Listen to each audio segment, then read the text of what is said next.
The unbroken promise. The late afternoon sun spilled across the manicured garden, painting the flowers and shadows in shades of blue and pink. The air was filled with the sweet scent of blooming bougainvillea, but as 12-year-old Ethan sat quietly in his wheelchair, he felt heavy, as if the world was moving fast while he remained in a wounded place. At just 12 years old, he already knew what it felt like to be invisible. At school, the other kids started to walk past him the day he came back in the chair. At home, nurses and caregivers rotated so often that he stopped bothering to learn their names.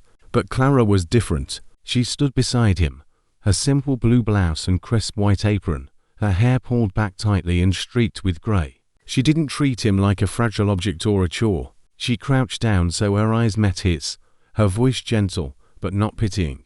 "You're quiet today, kiddo," she said, tucking a stray curl behind his ear.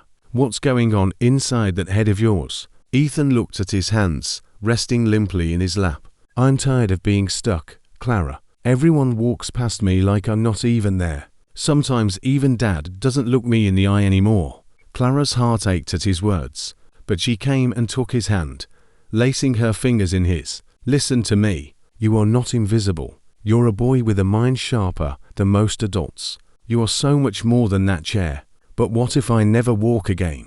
His voice trembled. "What if this is it for me? Just sitting here waiting for someone to push me around?"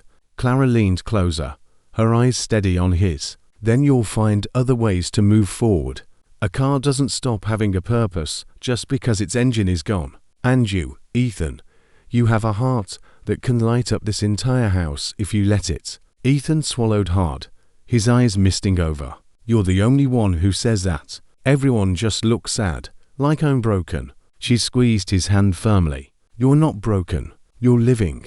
And as long as you're living, you're whole. Don't let anyone, not even yourself, tell you otherwise." For a moment, silence hung between them. Then Ethan whispered, "Promise you won't leave me." "Everyone leaves, Clara." His voice softened, almost breaking.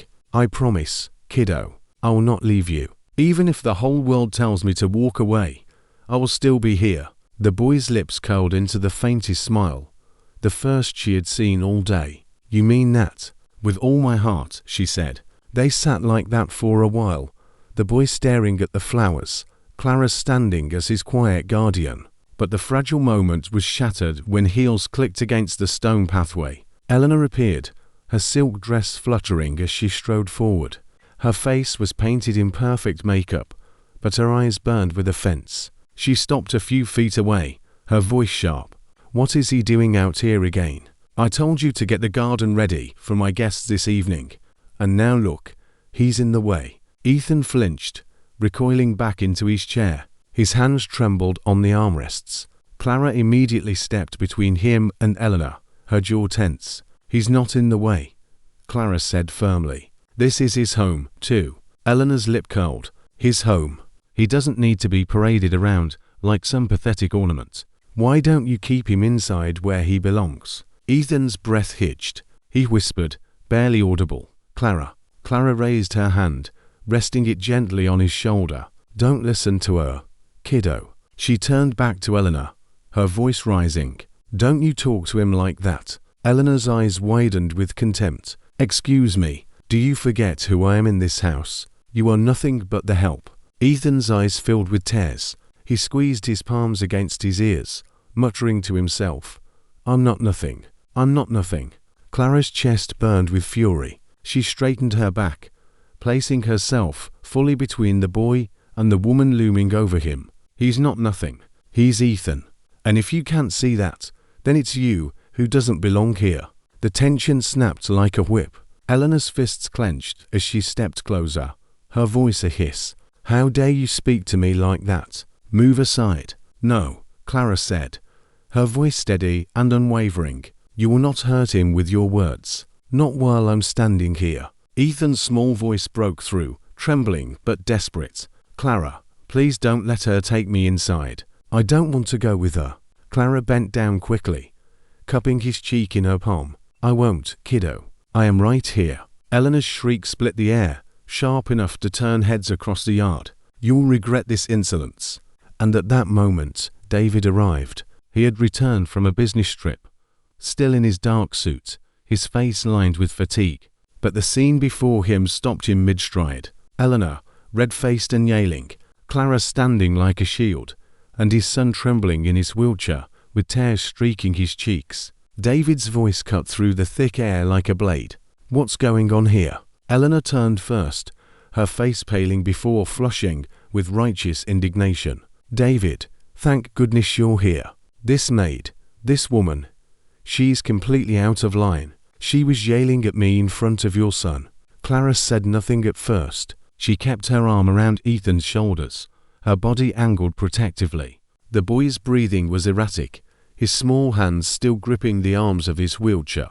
David's eyes didn't leave Clara. "Is that true?" His voice was calm, steady. I raised my voice. "Yes, because your fiancée was talking to Ethan as if he were a burden, and she told me to take him inside, to hide him away like a shame." Ethan's head jerked up, his eyes glistening with tears. "It's true, Dad. She said I was in the way." His voice was full of desolation. "She doesn't want me here." David's jaw tightened, a muscle working as anger burned beneath the surface. He turned sharply to Eleanor. "Is that what you said to him?" Eleanor's expression flickered, but she recovered quickly. "David, you know I would never." He must have misunderstood. "You baby him too much, and now even the staff stop."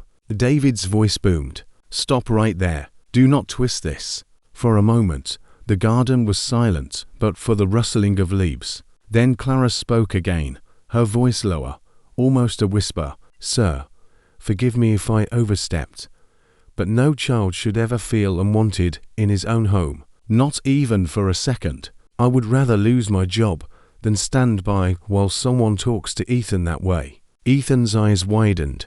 "Clara," his lips trembled. "Please don't leave." David knelt in front of his son's chair, his hand steadying the boy. "She's not leaving, Ethan. Not if I have anything to say about it." Eleanor's face contorted. "You can't be serious. You're choosing her over me after all." David stood up slowly, his gaze as hard as steel. "Yes, because she's protecting my son while you belittle him. Because she treats him with the love and dignity his mother would have wanted." His voice broke slightly, but he pushed through. "If you can't accept Ethan just as he is, you can't be a part of this family." Eleanor's fist shook at her sides. "You'll regret this." "No," David said firmly, his arm now resting on the back of Ethan's chair.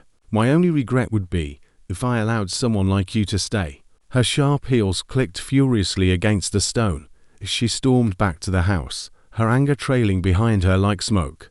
When the garden quieted again, Ethan let out a sob, leaning against Clara's side. She knelt, wrapping him in her arms, her voice soft. "You're safe, kiddo. No one is ever going to hide you away as long as I'm here." David watched them, his throat tight. Finally, he spoke, his tone gentler.